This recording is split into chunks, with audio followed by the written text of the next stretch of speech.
Welcome. I can't actually see any of you, but I'm reliably informed that there are almost 450 of you, which is astonishing, including people I was just seeing in the chat from Vienna, Toronto, India, South America.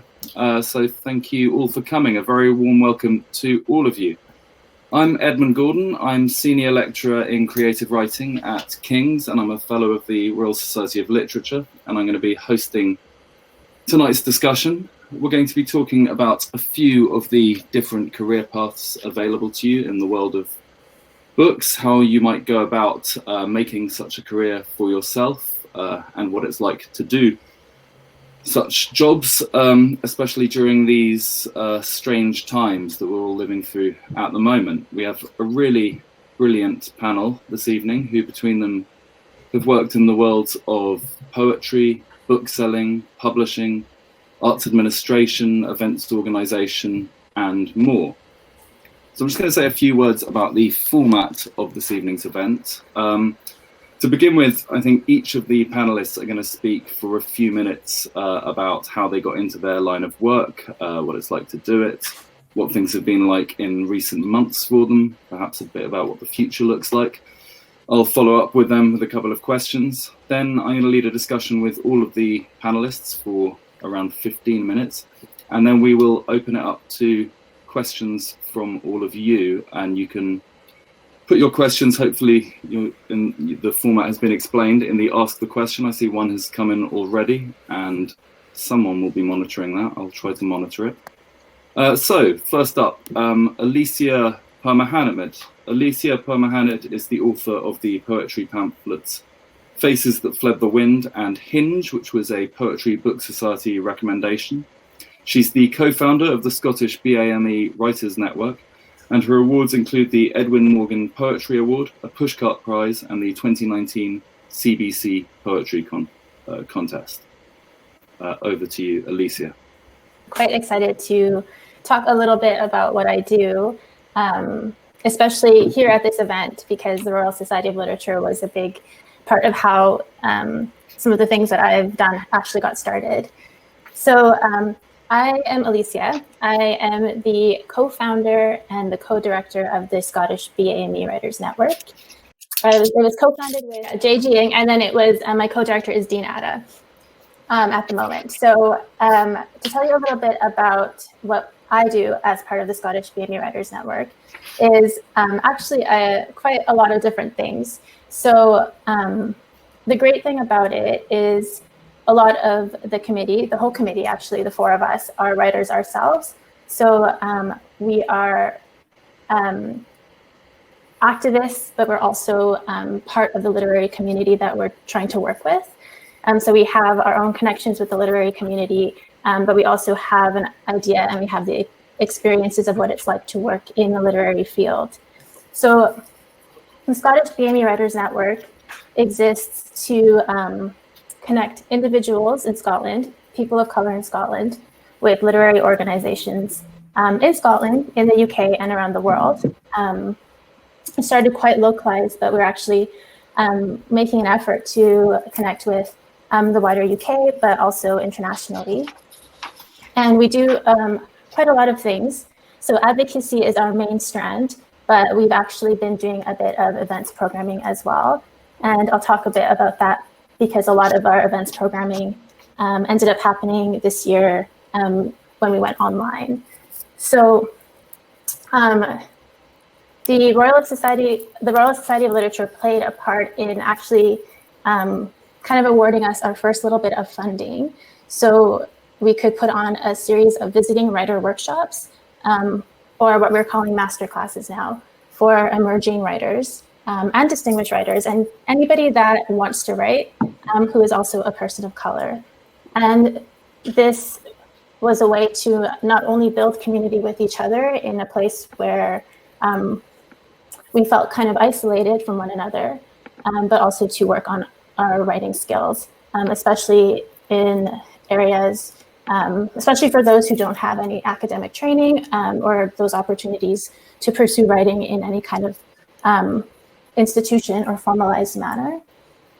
So it started off with those writing workshops, and then we were awarded Creative Scotland funding to push our programming further, to have a regular writers group, to start a blog where we were publishing original writing from people of color, and also just a whole bunch of things. We have an online discourse community on Facebook, which is very casual, and is actually how the Scottish BME Writers Network first started to accumulate members, was just like through word of mouth, through friends, and then through a writers group at the Scottish Poetry Library, which is still being facilitated weekly right now, and then it will move monthly by Hannah Lavery, who's been really just a wonderful contact, a wonderful part of our team.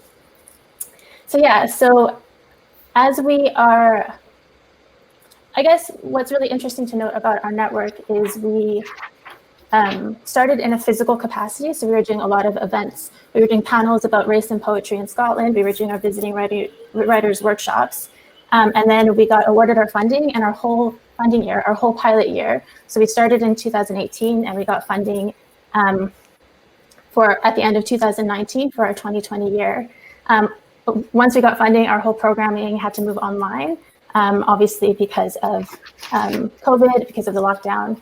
And so with funding, most of our events have been on an online capacity, which we found has been quite interesting in terms of the fact that now that we're accessible to more people than just in Edinburgh and Glasgow, our numbers have increased. We're able to reach more people and see new faces and meet new faces, and also just have far more accessible events in terms of captioning and BSL.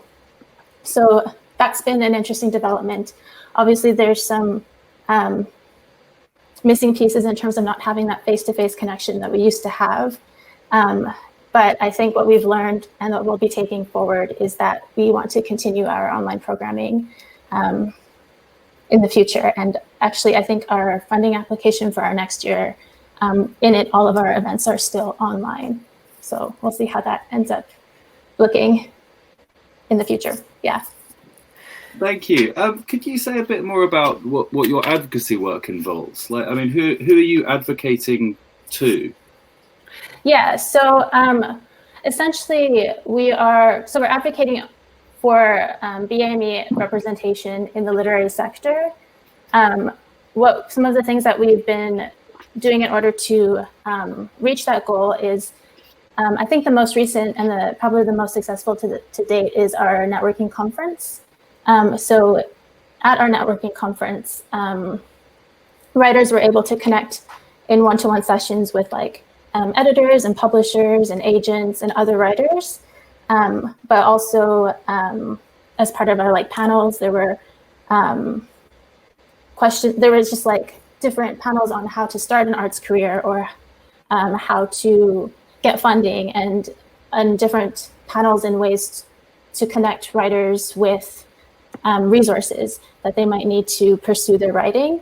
But also, I think initially it was about, when we first started this program, it was about, making connections with other writers and finding community and working towards representation. And I think now lately we've been moving towards yes, representation always important, but also how do we get other people of color into positions of power in these organizations that then go on to fund, writing programs or go on to fund different books and different medias. And so advocating for that kind of position of power as well. And so not only for representation, not only for community, although that is involved as well in advocating for writers of color to also be the people behind the scenes as well. So you mean behind the scenes in publishing? Yeah, in publishing and even in arts funding. So institutions, everything really. How important do you think it is for, I guess writers in general, but writers of color specifically, to be part of such networks and groups? Do you feel that the literary world is kind of a sort of closed shop, and that it's important to unionize, as it were, in order to get that kind of representation?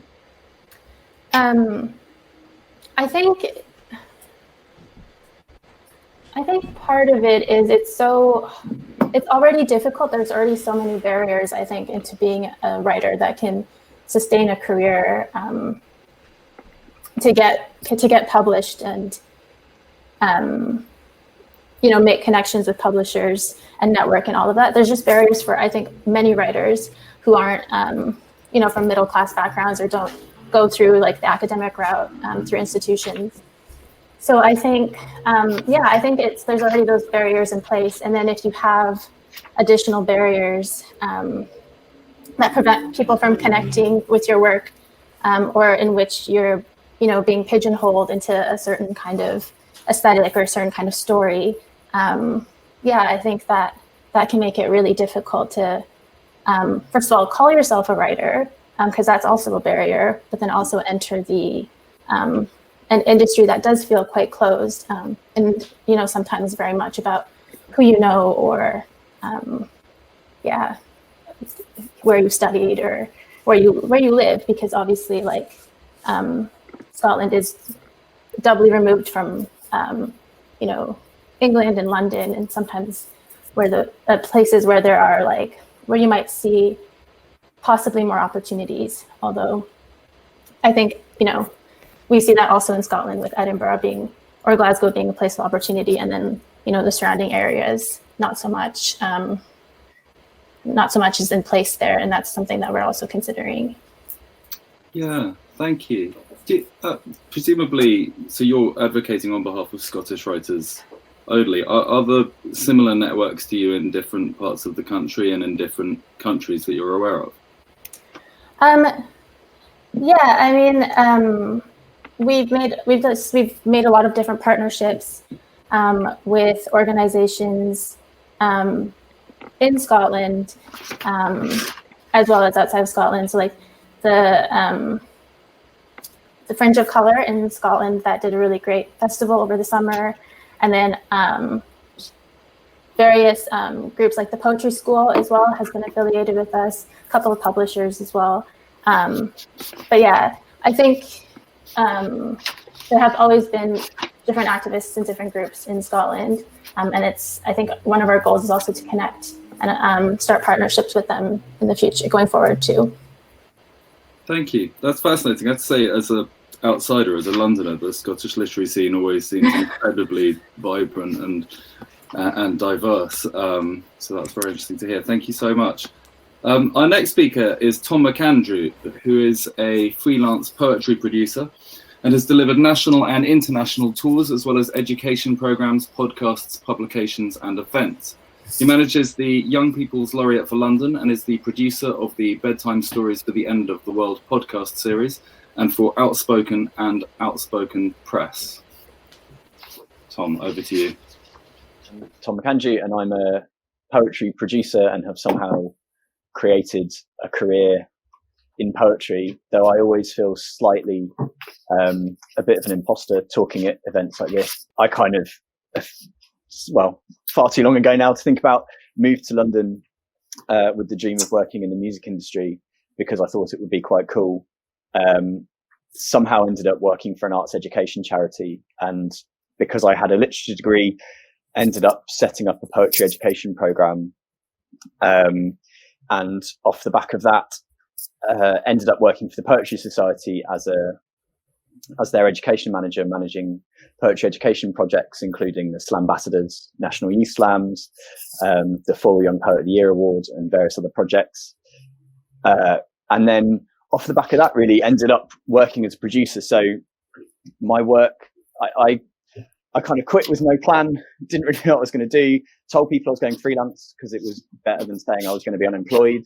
And then ended up chatting to Anthony Anaxagorou, who runs Outspoken, and Francesca Beard, a spoken word artist who was looking for someone to help her tour a show. And so I guess I found a sort of career basically going between poets, poetry and arts organizations and audiences. And essentially my job, as I see it, is to try and straddle between those different groups of people, to try and know what each of those groups need, what each of those groups want, and then to put that together to create different projects. And it's kind of hard to sum up because it's completely varied. So I've worked, as you say, on podcasts, on radio shows, on live gigs, on tours, on books and publishing, as well as doing kind of consultancy for literature organisations such as Forward Arts Foundation, or the Centre for Literacy in Primary Education.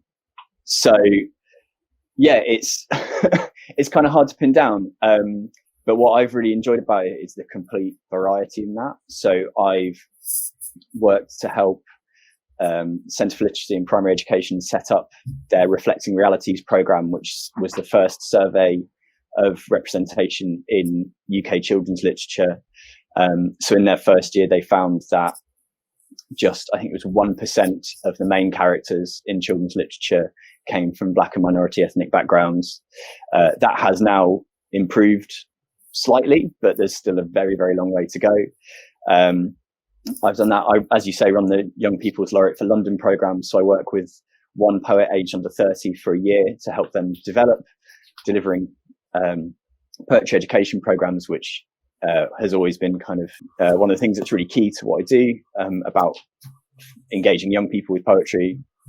But then I've also done things like I worked with the poet Ella Frears, and we did a road trip to 14 service stations between London and St Ives in order for her to write a poetry pamphlet about motorway service stations as unique, strange and magical spaces, some of which ended up in her latest collection, which ended up shortlisted for the Forward Prize for Best First Collection. So I find it really hard to talk about in terms of there being any logic to my career, or as I say, kind of careers in literature, but that's kind of the joy of it, I think.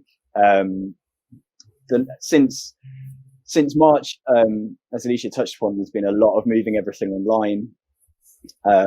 So I was due to run the Deptford Literature Festival on the 14th of March, which, as you may remember, March was pretty uncertain. So we had to make the call to pull that 2 days before.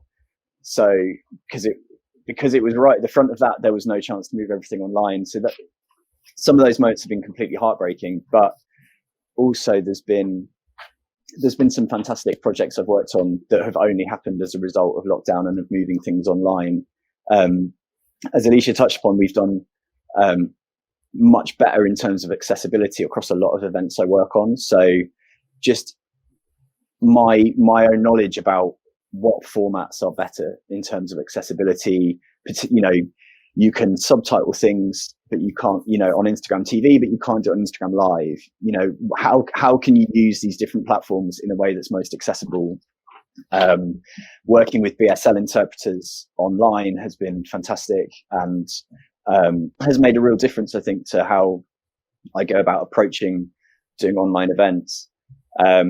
We'd spread the word with our previous Young People's Laureate, Teresa Lola. She set up a whole online campaign called Say Your Piece about young people's mental health during the coronavirus lockdown. And so we had something like 150,000 young people engaging with some of that content. We particularly distributed care packages to young people in Lewisham that were working with the youth service there, but could no longer go into the youth centres that were a kind of really valuable local resource. And then ran online workshops based on some of the stuff that we'd sent out, which was really fascinating in terms of like framing creative writing as an activity. So these young people got a book, they got a pack of creative writing activities and some tennis balls and a pack of playing cards. And it was really fascinating to think about creative writing in that sense, rather than from a kind of pedagogic sense necessarily, and an educational sense. And then off the back of that, we were commissioned by the Arts Council and the BBC to do a series of film poems of Teresa and the previous two laureates, Momtaza Mary and Caleb Femi, pairing each of them with a filmmaker to create a poem in response to coronavirus lockdown. They all had to be filmed under lockdown. So the filmmakers were working pretty much in their own houses. One of our filmmakers had to teach her partner how to act as director of photography on the film and how to shoot it in order to get it done. And that was like a really creative experience working with those challenges in the middle of that lockdown period. So there have been moments that I guess have been pretty rubbish. But also some of the creative ways out of that have actually pushed me and pushed some of the organizations I work with for us to kind of think in new and different ways. And that's been kind of quite exciting at the same time. Thank you very much. You make your career path sound incredibly serendipitous, like almost random.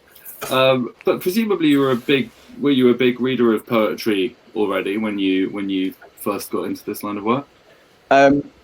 Yeah, I came into it through spoken word more than poetry, actually. So I'd done a literature degree. I spent most of my literature degree dodging writing about poetry because I felt it was far too complicated and I couldn't possibly understand it. And then through setting up a poetry program for this small arts charity, started going to see spoken word gigs and open mics, and discovered poetry through that, and kind of reconnected with it. I'd read it as a teenager and really loved it, and then I think the kind of A-level degree system had to some extent made me slightly terrified of it. Mm-hmm. And going through seeing spoken word gigs reminds me that actually you can just enjoy it. And if no one's examining you at the end of it, it's a much less stressful process. Your work presumably involves you having to pitch ideas quite a lot, does it? And sort of come up with concepts for things you're going to do. I mean, that in itself sounds quite stressful. Do you like how do you go about doing that? I think a lot of my job sort of revolves around kind of creative writing, but in the least artistic way possible, of writing funding bids or project plans, or a lot of it's like, how can you explain this idea in the least words possible or in the clearest way possible, or how can you pitch it that will appeal to this person or that person, or how can you explain to this audience what it is that you're trying to do. And so you get, and then there's also the kind of putting a budget together and like being on top of the numbers side of it and stuff. So I think I quite enjoy that kind of challenge of it is sort of creative in a weird way. Obviously when you're deep in an Arts Council application, it doesn't feel creative in any way at all. But I think there is can you explain this in 600 characters, what it is you want to do for the next however long and why you deserve 10 grand to do it. So I think and it becomes less daunting. Just picking up on something that Alicia said, I noticed that the first thing you said was that you moved to London and you were planning on working in the music industry then. But is London, would it be possible to do the kind of work you're doing elsewhere in the UK, or is London really the hub of a lot of this sort of work? I think there is still quite a big London bias, or there can be. I'm no longer based in London, so right. I have found a way to escape. And I know of other producers doing similar jobs to me who aren't based in London, as well as some that are based in London. I think, interestingly, as we're talking about the things that have come out of this period over the last 9 months, one of those is Zoom meetings and not having to go. When I moved out of London with my partner, it was about, we need to be within a short train ride so that I can get back for a meeting. Mm-hmm. And actually now that probably wouldn't be a consideration in the same way. I think there is still a bit of a bias, but I think the way funding has now started to be weighted towards other regions, the way all this sort of technology in which we're doing events like this has allowed access to different parts of the UK, much, without travel expenses and stuff. I'd hope we're beginning to see that change quite a lot. Do you anticipate that will continue, a lot of that, because I mean, some of these things are caused by the pandemic, but you anticipate that now we've all discovered online events, that they will continue? I'm not sure about events necessarily. Having, I've worked on online events during lockdown. I'm in the process of working on an event that's going to be live, but live streamed. And I think we're all still getting our head around how that works and how those two things can relate. But in terms of, this needs a meeting, we need to come sit down around a table to discuss this. I think that might I hope selfishly that I'd have to spend less time on trains. But I'd hope that how we think about those meetings and things has changed, and therefore that will kind of inevitably free up a bit of movement, so people don't feel they have to be able to get to London for stuff to happen. Thank you. Yeah, for my part, I have to say, if I never have to do another Zoom meeting, I will be happy. But thank you. Our next speaker is Jessica Ali, who is the Communications and Administration Assistant at the Royal Society of Literature, and who's undergoing a Creative Access traineeship. She graduated from King's College London in 2019 with a degree in politics, and is an avid reader and writer, and also runs a political blog. Jessica. Yeah, so nice to see everyone. It's crazy that there's so many of you here, but I can't see anybody. I graduated last year, so I've had an incredibly short career in literature so far. So the Royal Society of Literature is the UK's charity for advancements of literature. So we do a whole range of things. We have an outreach programme. We work with schools and young people to get them engaged in literature. We run a yearly events programme, which has all had to move online at the moment. And we give out funding and support up and coming writers.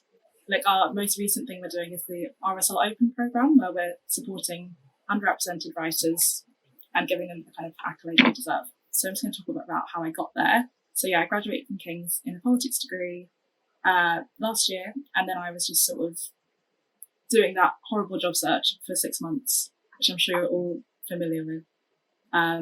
Applying to lots of different things, wasn't sure whether I wanted to work directly in politics or what I really wanted to do. And then I found Creative Access. I'm not sure if you've heard of them, but they are an amazing company, and I wouldn't be where I am without them. So they focus on getting underrepresented communities into creative industries, just to make sure that we thrive and that the creative industries reflect what society actually looks like.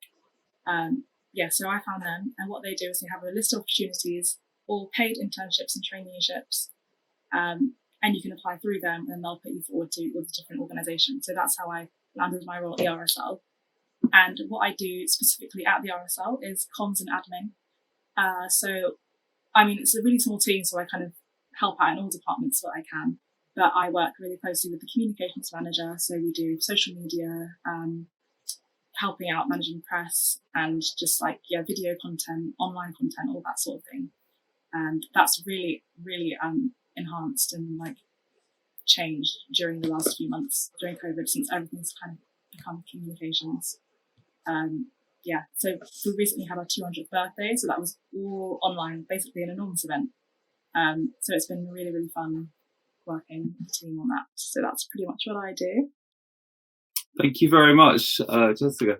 I wonder if you could say a bit more about just what it's been like starting work during the pandemic, having your first job, doing it virtually, basically, and I mean, apart from anything, what you feel that you might have missed out on by doing it like that. Yeah, it's been odd because this was my first real full-time professional job since graduating. I was really excited to work at the Royal Society. It's based in Somerset House, and obviously that's where King's is as well. So I thought, I knew the area really well. And I think I was just so lucky to have that first month in the office, so I could meet the team face to face. We could build a relationship. And then obviously when I started working remotely, everything did change, but we still do our daily meetings, and it's, we still manage to maintain a sort of social relationship, which I think is great. But obviously, I feel like what you miss out on most of the social aspect, in the sense that we can't do, if you just want to chat to them, you can't just, reach across the computer and have a conversation like that. we do the best we can, but it has been a challenge in that sense. But they always still make me feel really involved in everything that they can. So it's been difficult, but it's been enjoyable still. Yeah. Creative Access sounds an amazing organisation. I didn't know about it, and I will ask you more about it in a moment. But just after I left university, which is a while ago now, I did some internships and things in publishing and arts organisation. And back then, there were, you basically had to do internships, and most of them were unpaid. Is that still been the case in jobs that you were looking for? Did you find? There were definitely a few unpaid internships going, and I was really reluctant to take them just because I've had this conversation with a lot of people now, but just about how bad unpaid internships are and how they just perpetuate that cycle of you need a certain level of privilege to be able to take an unpaid internship, because you have to be able to, you can't support yourself.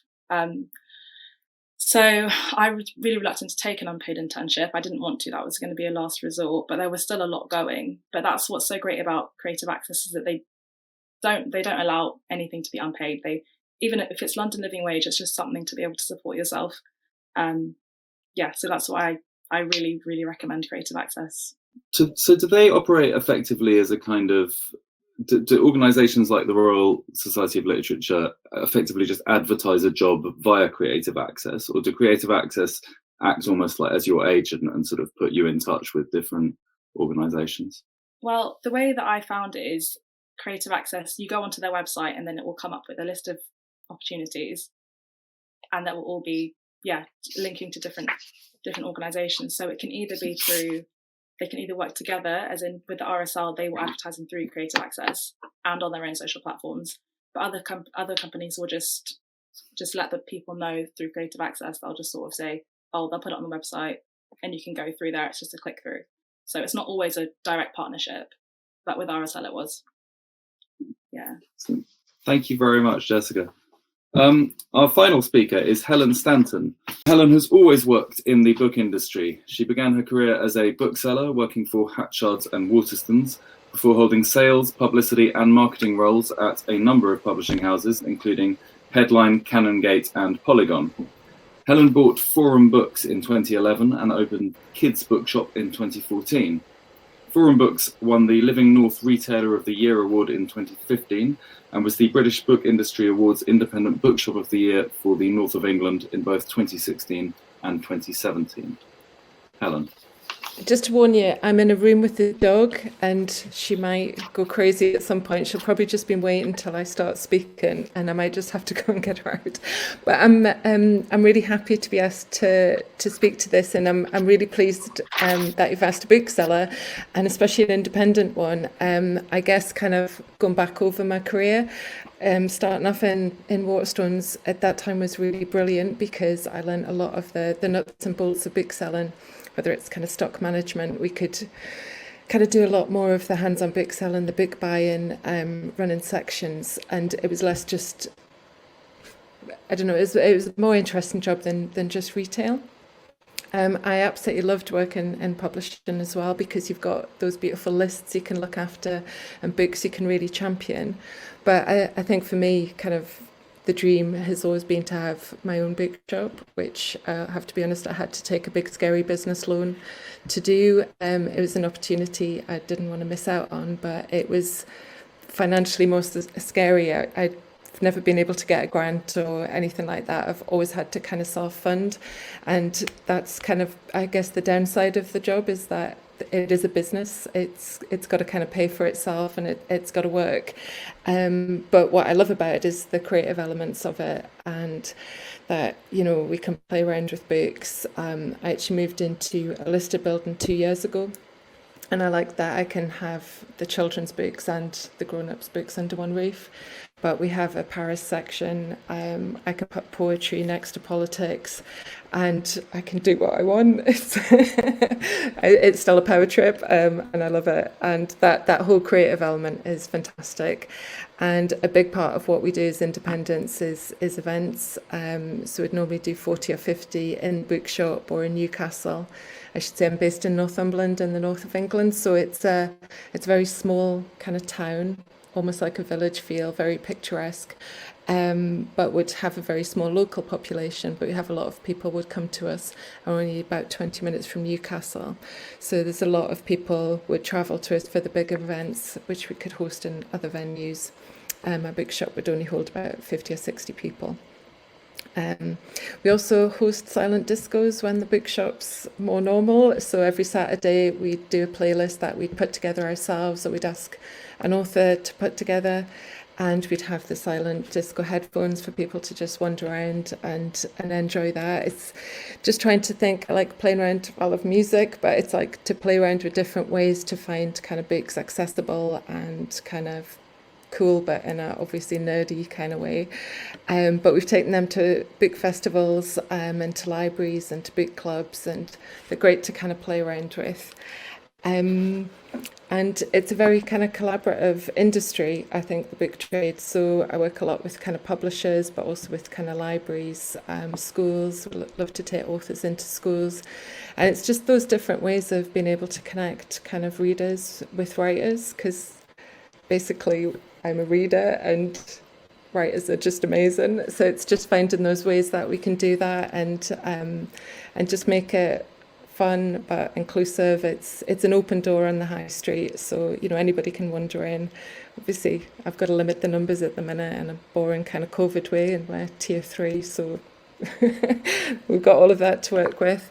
And this year has been a different kind of challenge, I guess, because what I always loved to celebrate was kind of the real book and being totally analog in the real bookshop. So online we were very much on social media to be chatting about books and just have that kind of connection, and only got a website in March just ahead of lockdown to be able to continue selling.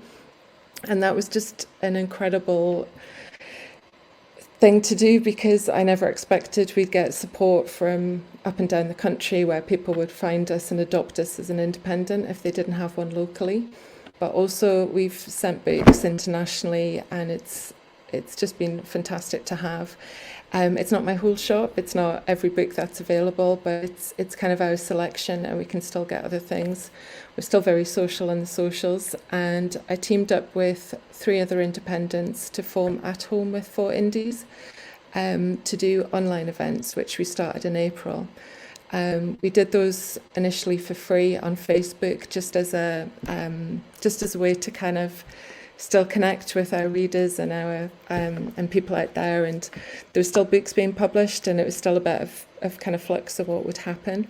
And then we moved onto Zoom kind of about August, because we needed to sell books and kind of have that mechanic where we would send the book out to the audience member. They would get a book from us and the post with our lovely bookmarks and things. And I'd usually, like I say, we'd do so many events, which has become such a solid part of our revenue, as well as being a really fun part of the job. So just didn't want to kind of lose all of that. So some of it has been born out of necessity, but then we've done things that we never thought we'd do.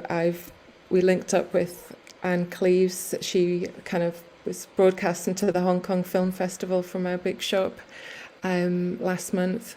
And just the international thing, we've had kind of Mari Hannah was talking to, she's a local crime writer, and we linked up with Michael Connolly in Los Angeles. So it's a bit like, what's happening? This, so steep learning curve in terms of all the technical bits and all this new stuff that we've never done before. But kind of why not? And it's just been great to see just the different connections we've managed to make with people, and still have a lot of fun with it. So is that 10 minutes? That's terrific. I mean, it's terrific to hear about how all of you have been innovating during the pandemic. Are you, Helen, optimistic about the future of like physical book selling, independent bookshops more generally, both with the pandemic and what's, the shutdowns and reopenings and all of that, and also just with behemoths like Amazon capturing more and more of the market? No, absolutely. I'm not going to lie. It's not easy. It's still pretty tough. But I think the independents that are still standing, are really creative, are really innovative, and they've kind of, they're pretty solid, and they're ready to do kind of different things. And I think what this year's kind of proven is there's always been that thing that you have to use your local high street, or use it or lose it. And I think more people are recognising that. Most of the high street I'm on is independent shops, and people are really coming out of their way. And I was doing some of the web orders today, and I'm sending them all over the country. Obviously they're not local, but it's amazing the kind of the reach that we've got. And I think people just like the conversation about books. I think I took over the bookshop at the height of recession, which seemed madness then. And I just thought I just need enough readers to come to me, and enough people, and enough's been another one of my watchwords. I just need to do enough because I can't do everything.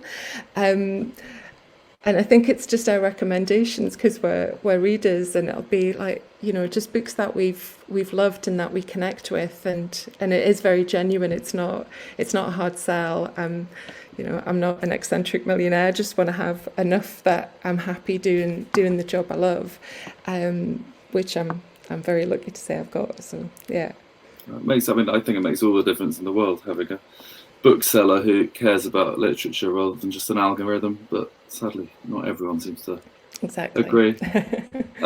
How easy is it, Helen, to move between bookselling and publishing as you did, to move from working in Waterstones and Hatchards into sales and publicity roles? Well, I guess I was on the unglamour end of it. When I left Waterstones, I got a job as a rep in Scotland, which for me was a dream job, because they gave me a car and I got to drive around to Scottish bookshops and talk to people about books. And then I did that for Canongate as well, but because they were a stronger Scottish publisher, I did a lot more. So I did a lot more kind of events in that kind of publicity bit. And then after, I think I did about 2 years, and then I moved in-house and was doing more of the key accounts. And it was good seeing both sides of it, because now as a bookseller, you understand what publishers are trying to do, and we're all trying to do the same thing. We're all trying to kind of reach readers and excite people about the books that we're really passionate about, whether it's one that we've published or one that we've just read and just think's amazing. So I think having seen both sides of it, and just, like I say, I think it's a very collaborative industry. We're kind of working together if we're doing an event, and I think, a lot of publishers look to independents to kind of break debut authors or do something a bit different. And I like to support a lot of independent publishers as well. Haven't worked for independents, so one of my favourites has just come out from Rough Trade. There's a lovely book on Enya by Chili Gonzalez with a lovely glittery cover. So it's just different things like that that still want to hope that when people come into my shop, they're seeing books that they haven't seen anywhere else, and they're done in a way that they haven't seen anywhere else as well, and it would just feel exciting. Thank you very much. How much, you said that you're a reader and that you love reading. How much reading do you sort of have to do for your work? Would it be possible to do it if you didn't love reading? How many books are you getting through on a monthly basis? I don't read nearly enough, and I'm not a quick reader. I'm just a very ordinary reader in that respect. But if I'm reading for events, I would never want an author to come to my shop if I hadn't read the book. That would just be rude. But as well, as soon as you've read it, you understand it in a completely different way. And I think, I guess I'm reading a lot for work than I'm reading for pleasure at the minute. So during lockdown, I read a brilliant basket epic, which was over 500 pages, which I knew I'd never get to ordinarily. So I kind of trapped myself to that. But I read a lot for the events. It's a bit of a madness at the minute because the shop's so busy, and we're going to be open 7 days a week till Christmas. So I feel a bit kind of, it's not quite jet lagged, but I feel, I'm a bit tired at the minute. But yeah, I'd love to read more, I think. And I watch telly as well, so it's,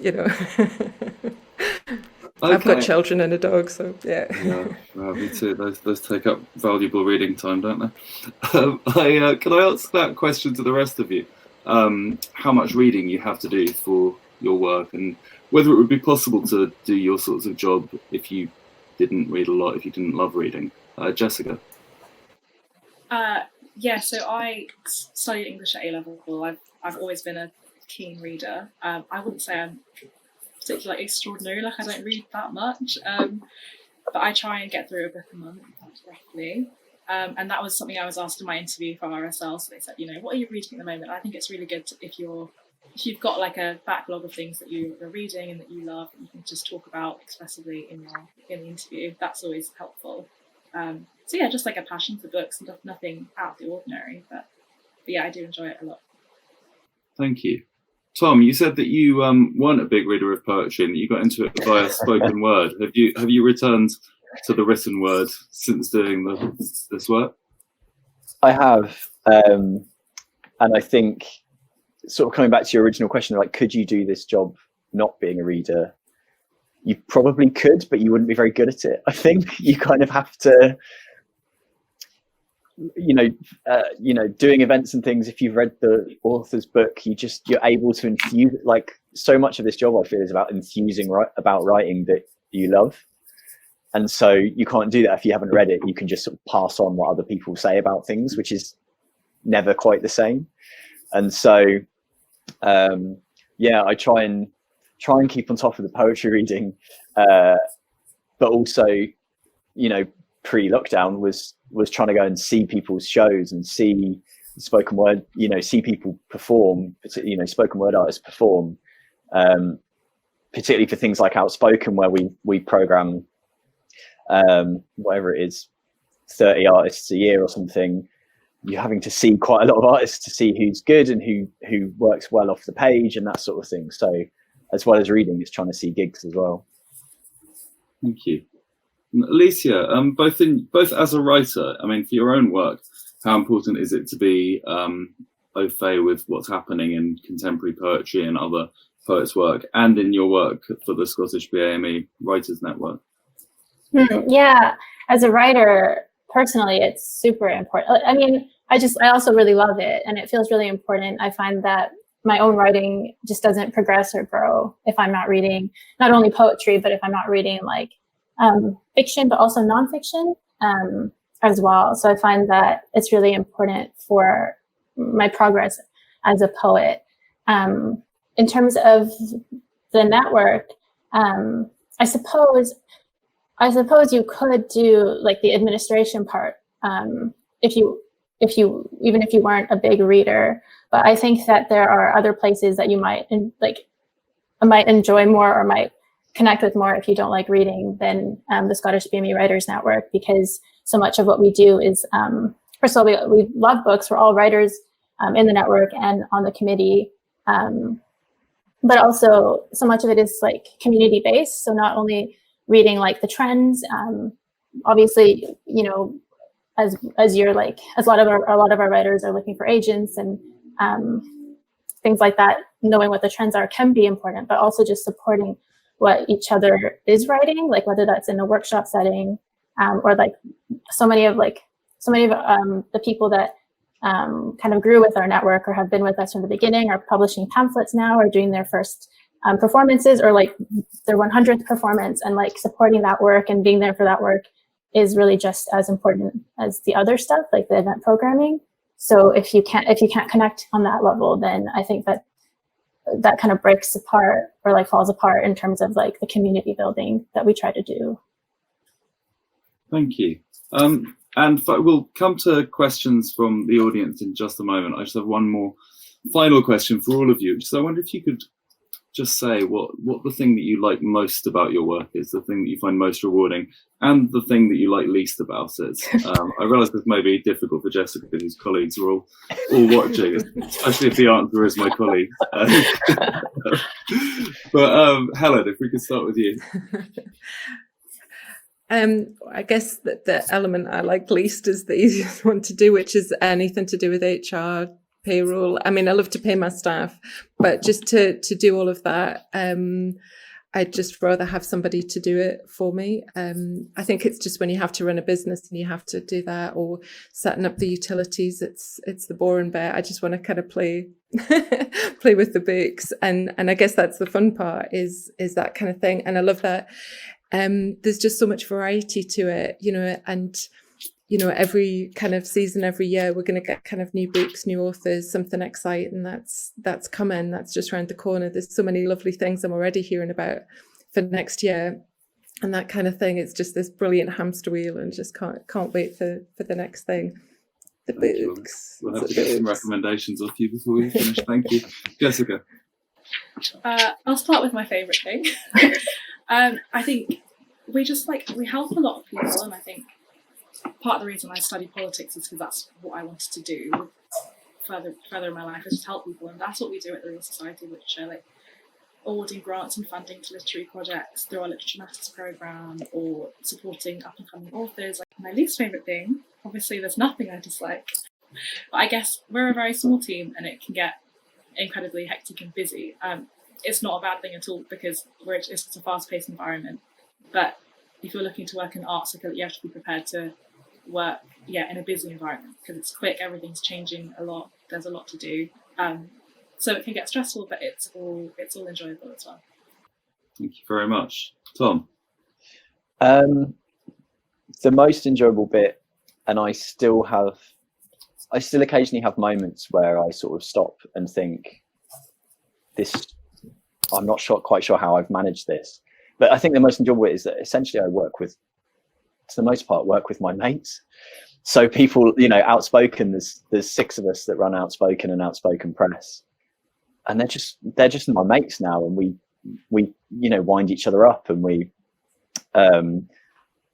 all kind of there together because we enjoy seeing poetry performed and seeing music performed and producing poetry books. And so there are moments where you think, this is actually just bloody lovely. The bit that I don't like, the bit that I don't like is, I'd always thought it was the hamster wheel, and that I don't like it, and I couldn't wait to get off it and actually have some time to read without thinking like, I have to read this book before this poet turns up at this event.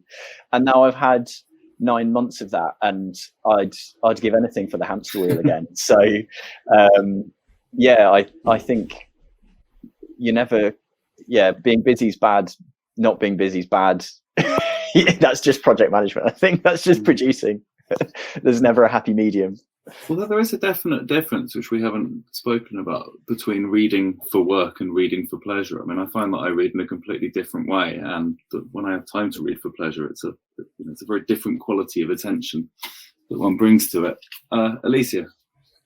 I had so much time to think about it, and I still my favorite part, I have so many favorite parts, to be honest. I think it's because the network and what we do kind of was built on the terms of the people involved. So you get to do the things that you love, and you've chosen and selected that. But I guess, definitely, like the team, I think we kind of met through the workshop, that we started. They were the committee, like Andres Odorica and Jetta Perlowitz were attendees at the workshop, and then just eventually kind of started working with us as part of the committee.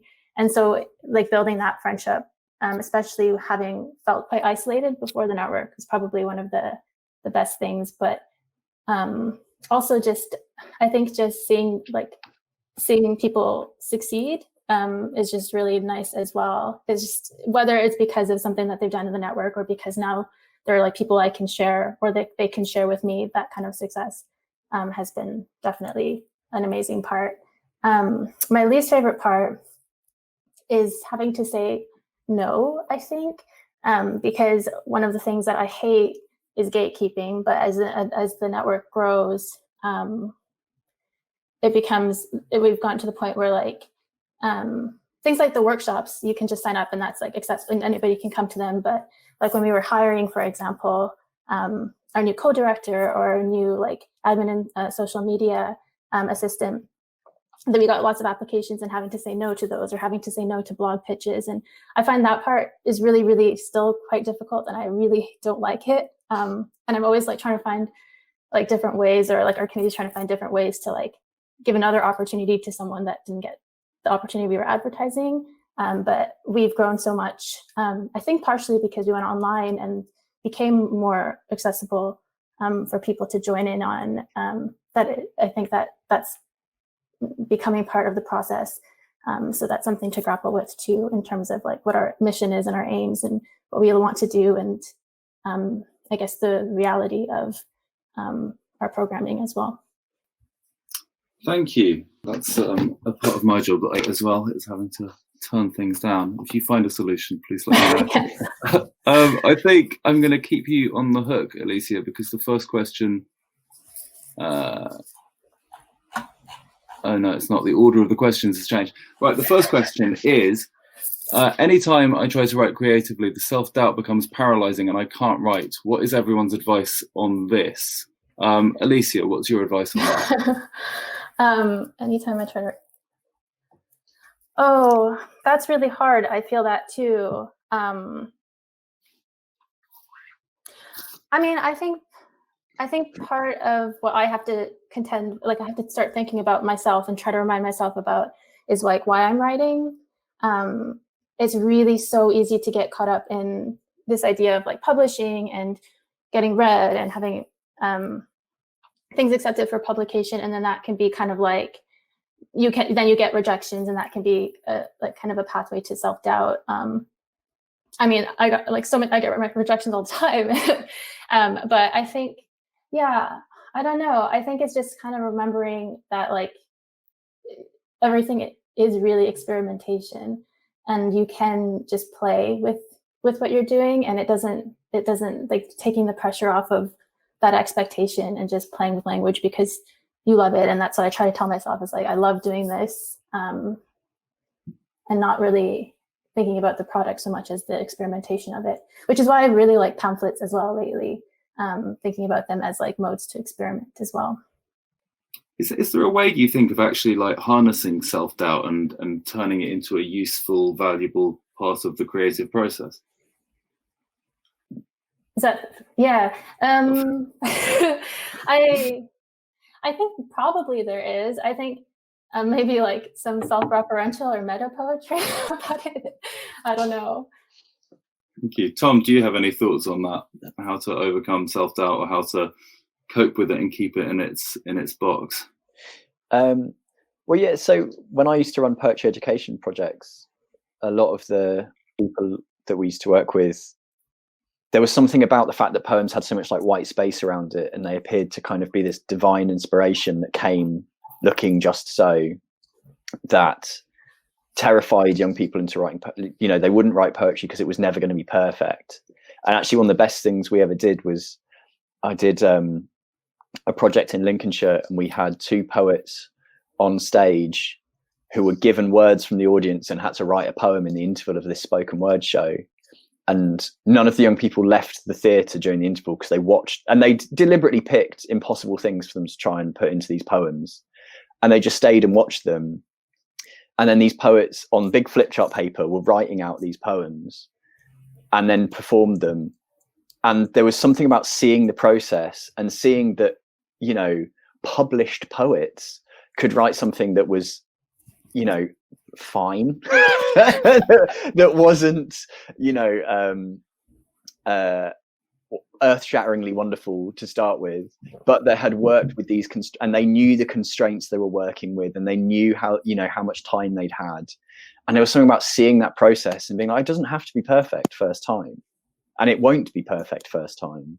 And all these things that you see in a book surrounded by white space with a fancy cover were not perfect first time, and they took hours and hours and hours of graft. And so I think, yeah, there's something in like remembering that actually work in progress is, you know, that's part of the process. And also, like, I did years ago when I was first starting out doing fundraising stuff, I remember a guy saying, when you look at fundraisers, funding pots, and this one you've got a 50% chance of succeeding, and this one you've got a 25% chance of succeeding. You're saying if you don't write an application, you have a 0% chance of succeeding. So you've got to actually try it, and you might get knocked back. But if you don't try it, you've got a 0% chance. So I think, it's just about giving it a go and understanding that it's not going to be perfect to start with, but that's fine. Thank you. Yeah, I think it's also, it's worth remembering that it's good. You don't want to be the kind of person who doesn't suffer from self-doubt. That kind of person isn't writing good stuff, I don't think. Right. Do you think that the writing and publishing sector is elitist? And will there ever be a future where writing as a career won't seem so daunting? Asks Sarah Osman Said. Jessica, do you have thoughts on that? Do I think it's elitist? Now, this is something we've had to battle at the RSL, because obviously we're 200 years old. So where we started to where we are now is completely different. And we're working really hard to engage all sides of literature. Whether I think it's still elitist,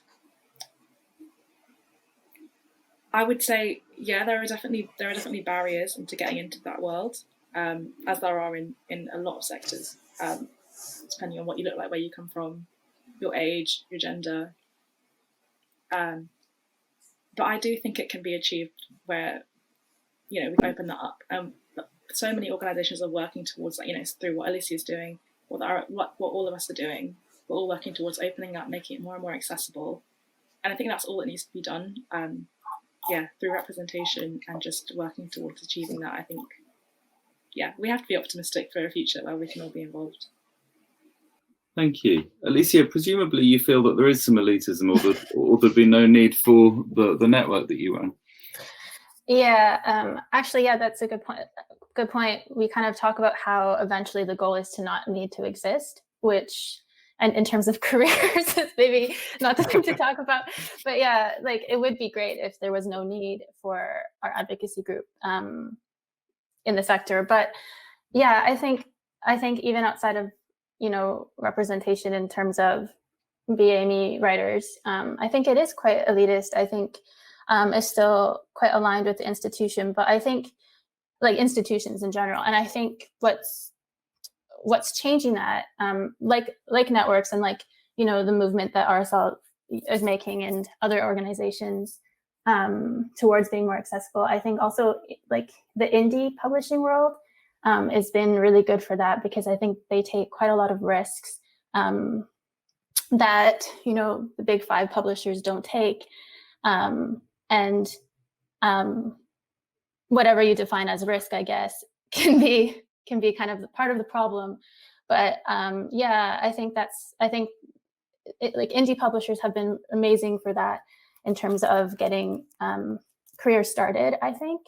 And then organizations, definitely, I do think it is elitist, and can be really, really hard to break into the industry. And you kind of often see the same people coming up again and again in the industry as well. And so it's constantly, questioning. Part of what our organization does is when we're advocating for our writers, asking really difficult questions when someone wants to partner up with us, or advocating for really fair pay, based on artist unions, and also suggesting publishers or whatever other organizations lower submission fees and things like that, or have no submission fees. So that's kind of what I think is helping, and I think there's more noise towards that than I noticed when I first started trying to publish. I think writing as a career, I think because of the advocacy work towards being paid as artists and not working for exposure, I think the conversation has shifted. So I think it's getting to the point where we can start asking as artists to be paid for the work we do, or expecting it even automatically. Thank you. Helen, from your vantage point as a bookseller, do you feel that there's been a sea change or a change at all recently in the kinds of books that are being published? I mean, do they look more diverse? Well, I think from the bigger ones, they're definitely trying to, and I think as well there's ones where there's bigger kind of marketing campaigns and stuff. But I'd always try and like I was saying, like when you're a publisher, you're picking your own list, and when you're an independent bookshop, you're picking your own kind of list of what you want to stock and that kind of curate thing. And so I would kind of actively do that. And I think a lot of people would do that because you want to offer something different as well. And, you know, we've got different customers up and down the country, and that's where I think, you know, booksellers are great for that. They'll have little pockets of things that they're very good at, or they'll know their customers really well. I mean, I love the radical bookshops that we've got in Nottingham and Edinburgh, because they're just like got a really diverse range of politics that I wouldn't really get away with. And I love that so many kind of independent publishers are just publishing some fantastic stuff that's, you know, it's just so brilliant that it's there.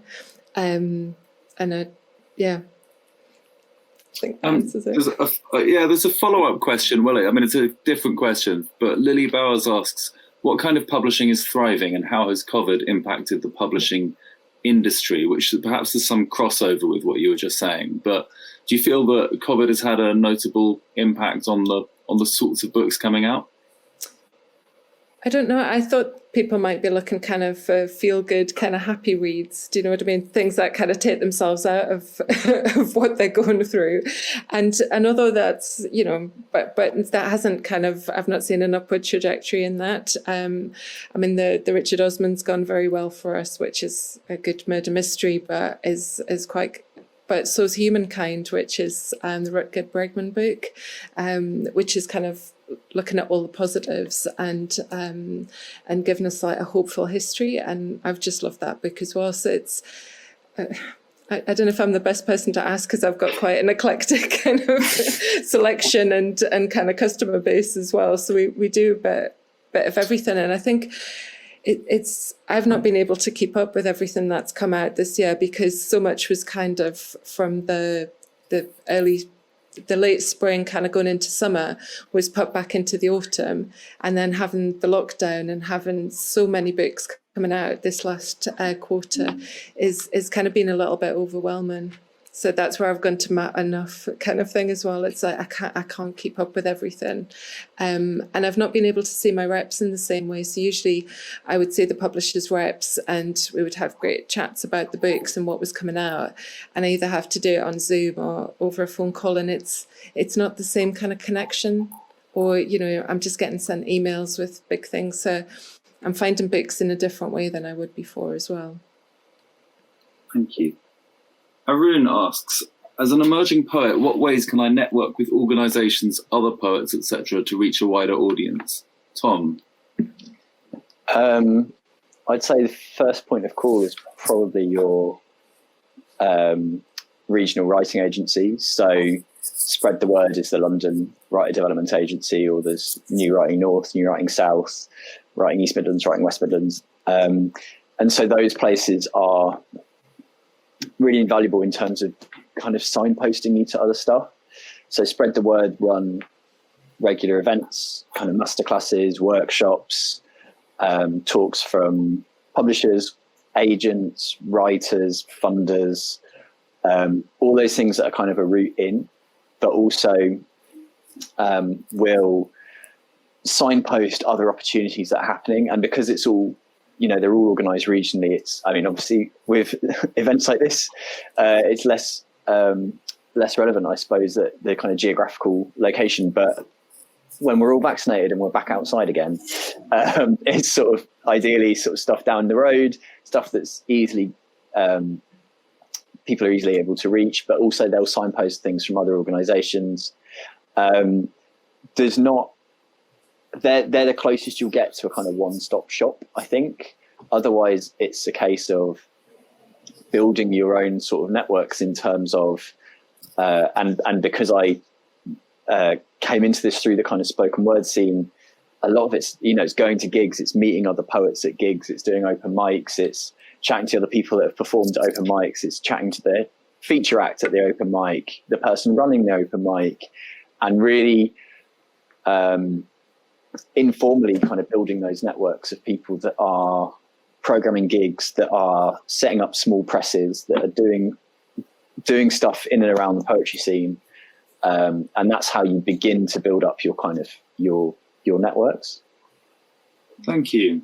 Jessica, does the RSL enable emerging poets to network and to, I mean, how could Arun get involved with RSL activities? Yeah, so we run a number of awards and prizes for emerging poets. Like we recently had Roger Robinson win our Ondaatje Prize, which was a huge announcement because his collection is fantastic. Yeah, you read it. But yeah, we do support emerging writers. Our Literature Matters programme, which is open until next week, actually supports all literature projects. They just have to apply, and we can offer funding depending on what it's about, what it's for, as long as it promotes literature. But I would also say don't underestimate the power of social media. When you're a new writer up and coming, if you can get your work online, if it's reading your poetry on Instagram or just posting, Instagram loves a good quote. So if you're just quoting your poems, I think that's a great way to just build a small audience. Then you can move forward from there. So. Thank you. Alicia, do you have anything to add? Is social media a good way of getting your work out there? Yeah, I think it's a good way of getting your work out there, and it's a good way of finding work you like. And people who write like you. And I think I'm hesitant to say like reach out to poets you like over social media more directly, but sometimes I think if you follow poets, they will open up their DMs or like open up like a conversation that you could take part in. If you feel like you're kind of removed from a physical community, I think it can be really good. It can be really distracting as well. So it's like a balance for sure. But yeah, I think I find in a lot of ways, social media gave me a chance to use my voice to kind of advocate or like promote not even my work, but my beliefs as well, which is maybe, so maybe you don't want too much of that on social media, but you can find people who you connect with that way and who like want to see the same things you do happen in the literary industry. And I will say that, what Jessica mentioned about the Literature Matters Awards, that's the award that I was awarded for the AME Network. And I think like at that point, I didn't, it wasn't about like having a ton of credentials to get an award. It was about having an idea that worked. I didn't know, I didn't know that many people at the time, but I had made like a connection at the library to help be part of my application. So there's just one other person who was working at the library, and libraries are accessible to everyone, or should be. So connecting with like those spaces, like, someone mentioned Spread the Word, which is a great organization. And in Scotland, you have Scottish Book Trust. They work with writers to help them build those projects. They have like an emerging writers programming award to program things. So yeah, those spaces as well. I think also, sorry, just to jump in, the social media is really good, as well as sharing your own work. It's a good place to find out about opportunities that are around. So if you're following writers whose work you like, whose work you think your writing is similar to, you'll find out they're judging this prize, they're promoting this opportunity, they're working on this, that, and the other, and that's how you can find out. Often, when I was working at the Poetry Society, I found out about other projects through the poets we were working with, who were far better connected than I was. So poets are really good at finding opportunities and sharing them as well. Thanks very much. The next question comes from Louise, who writes, "Thank you for this event. I'm a King's PhD English student, aged over 40. It's really difficult to break into anything as a novice over 40 when you're from a non-professional background, as everything is geared towards younger people. If you can offer any advice, I would be grateful. Thanks." Jessica, the RSL, or is it the Society of Authors, runs a couple of prizes specifically for authors over 40. Is it the RSL or the Society of Authors? The RSL, we do run one for writers over the age, their debut novel over the age of 50. That's one we do. I'm not sure if this question's specifically about like breaking into the literary world through. It doesn't say. So I think let's cover as much ground as we can. Yeah. Okay. So that's something that we do.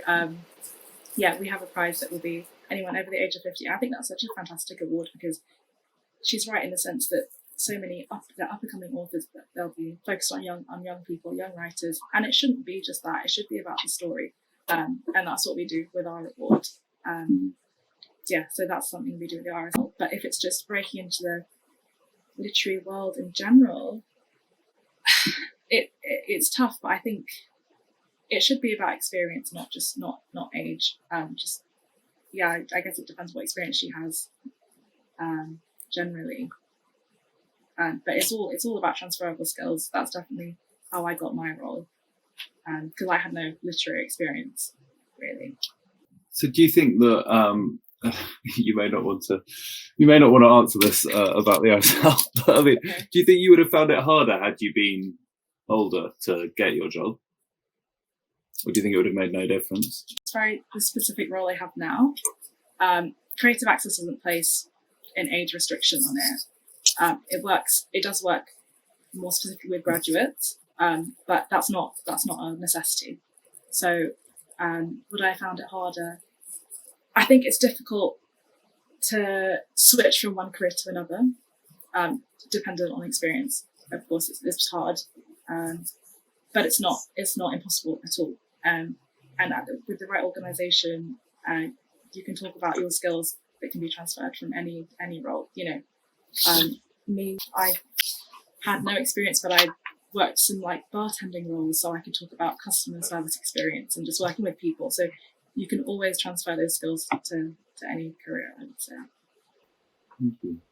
Alicia, is there a broad range of age among the members of your network? Yeah, I think definitely there's a broad range. I think it helps if the people putting on the programming are from different backgrounds, different ages as well, because they can think about the different barriers that different people face, because there's different intersectionalities all over our network as well.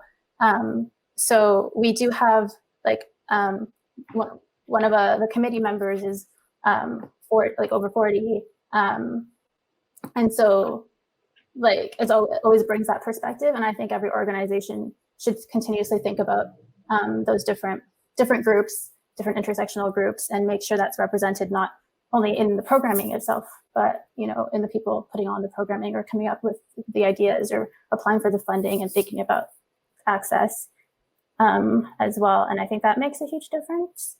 But I do think I think the literary industry places so much emphasis on debuts and on young people, and I think that's just like we're advocating for all the different groups, we should advocate as well for that to change, which I feel like maybe I feel a bit hypocritical, because the Edwin Morgan Award is like one of those things that you get for being 30 or under. But yeah, maybe like continuing those conversations of not having, you can be an emerging writer at any age. And I think like the Edwin Morgan Award, should be open to anybody who wants to who is like at that emerging point. I do believe that as well. So yeah, it's a tricky thing. It's a tricky position. And I can see the barriers, but I guess, sorry, I was just going on, but to coming back to my first point, having that representation and the organization makes a huge difference, I think. They do some incredibly arbitrary, the cutoff points for these awards and lists and what have you, some 30, some 35, some 40. Yeah, Helen, do you think that there's a bar in either publishing or book selling to, as Louise puts it, novices aged over 40? I wouldn't say so in book selling. I did take my thing off. Yeah. Do you know, my staff, I've probably got them in 20s, 30s, 40s, and 50s, 60s. So it's just, I'd just say it was be the enthusiasm for kind of what we do. for the job, and you know, being a really kind of keen reader as well. It's difficult with publishing because I think there's different maybe experiences needed depending on your role, like if you're in production or whatever. But I think if you've got a good candidate that's just, you know, kind of ready to learn and has done other things as well, sometimes it's really valid. I wouldn't want to be discounted from stuff now that I'm old. So yeah. Thank you.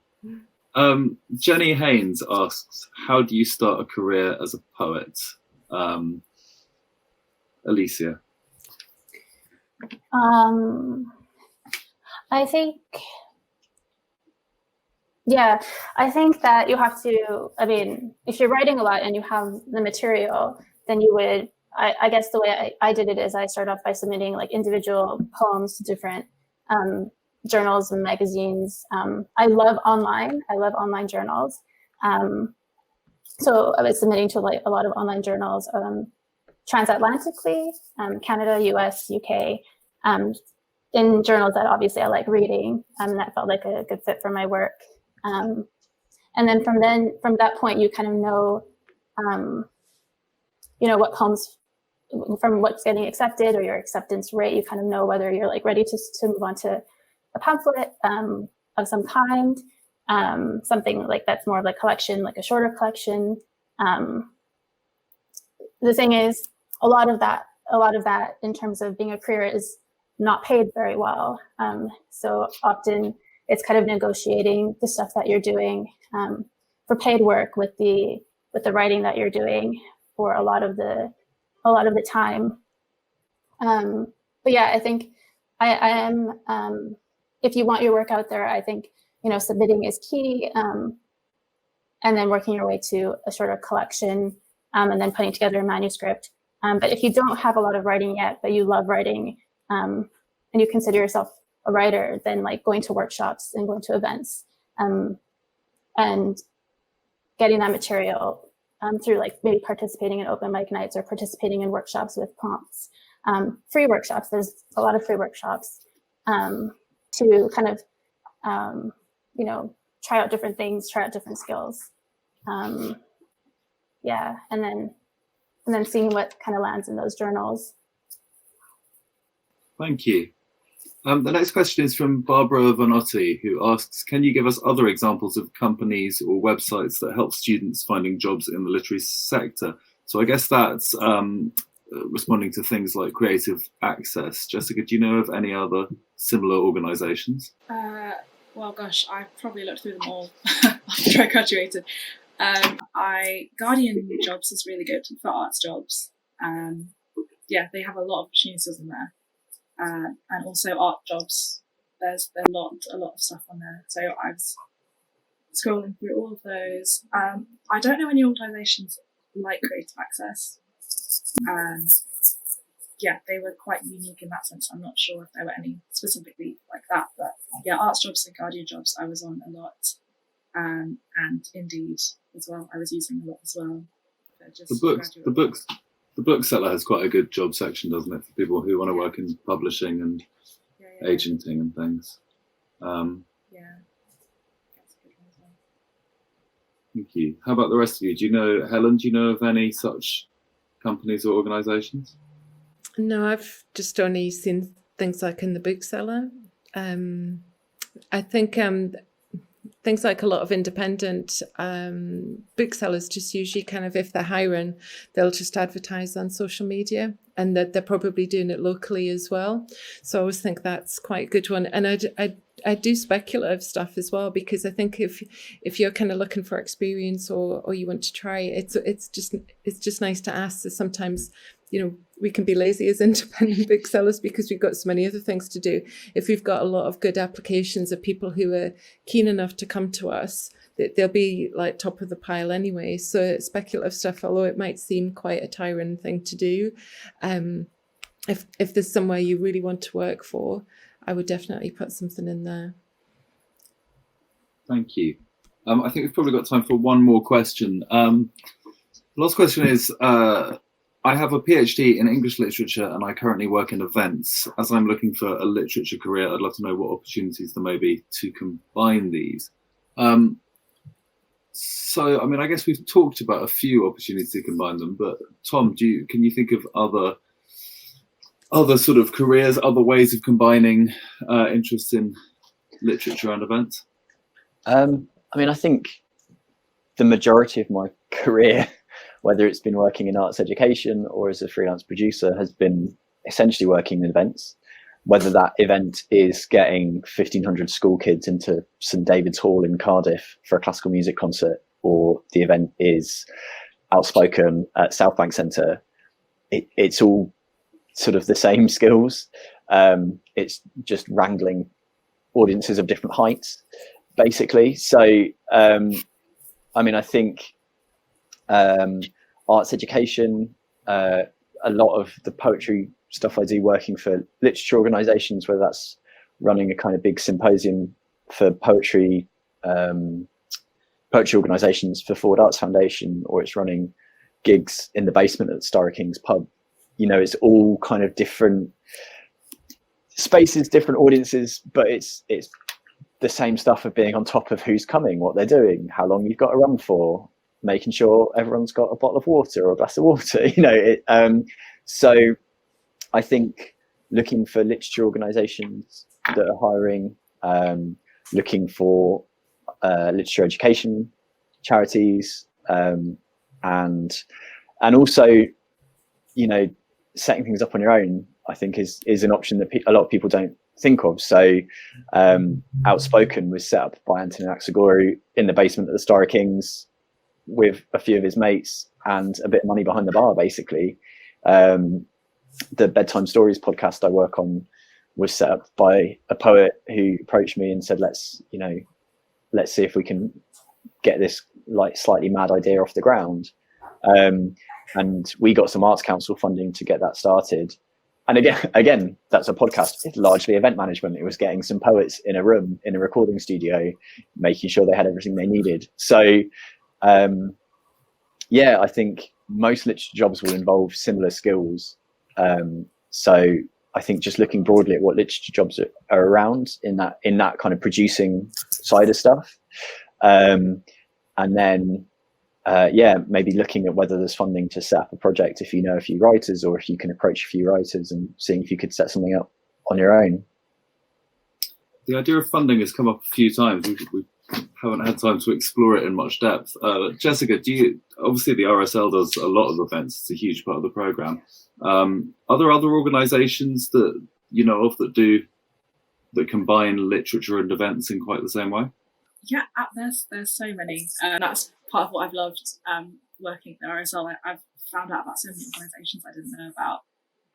So, you know, we do most of our events with the British Library. They hold a lot of events, literary events.